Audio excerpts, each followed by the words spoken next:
Assalamualaikum warahmatullahi wabarakatuh. Saya Siti Devika Hairunisa dari kelas 3B. Saya akan meresume materi hukum pidana lanjutan yang telah disampaikan oleh Ibu Profesor Dr. Haji Heni Nuraini SMH dan asisten dosennya yaitu Bapak Dr. M. Rendi Aridaya di SMH tentang percobaan. Percobaan adalah satu perbuatan yang jahat yang dilakukan oleh seseorang dengan niat jahat dan niat itu sudah mulai dilaksanakan tetapi perbuatannya belum selesai. Tidak selesainya perbuatan tersebut bukan karena kehendak dari pelaku. Ada dua sifat dari percobaan. Yang pertama, sebagai dasar atau alasan memperluas dapat dipidananya orang, dalam kata lain, Straffaun des Nugran.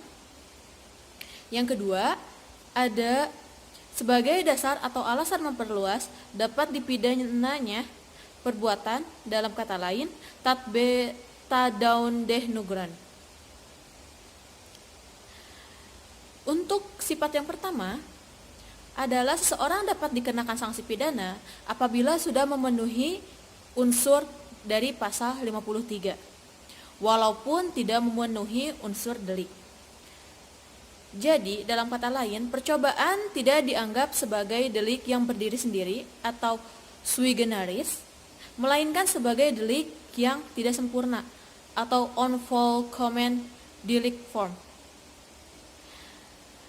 Ada penganutnya yaitu Hazel Winkle Surinya dan Umar Seno Aji. Untuk sifat yang kedua yaitu tindak pidana, perbuatan merupakan satu tindak pidana yang bulat dan lengkap. Percobaan bukan delik yang tidak sempurna, tetapi delik sempurna dalam bentuk khusus atau istimewa, delictum sui generis. Untuk penganutnya adalah Pompe dan Mulyatno. Lalu ada dasar patut dipidananya percobaan. Yang pertama ada teori subjektif, yaitu dasar patut dipidananya percobaan terletak pada sikap batin atau watak yang berbahaya dari pelaku. Penganut ini yaitu Van Hemel. Lalu untuk teori yang kedua yaitu teori objektif.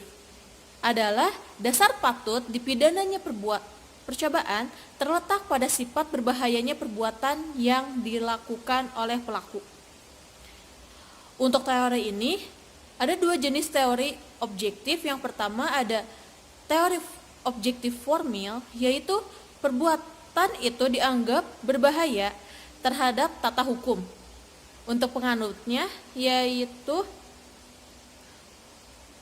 Dufte dan Zevenbergen.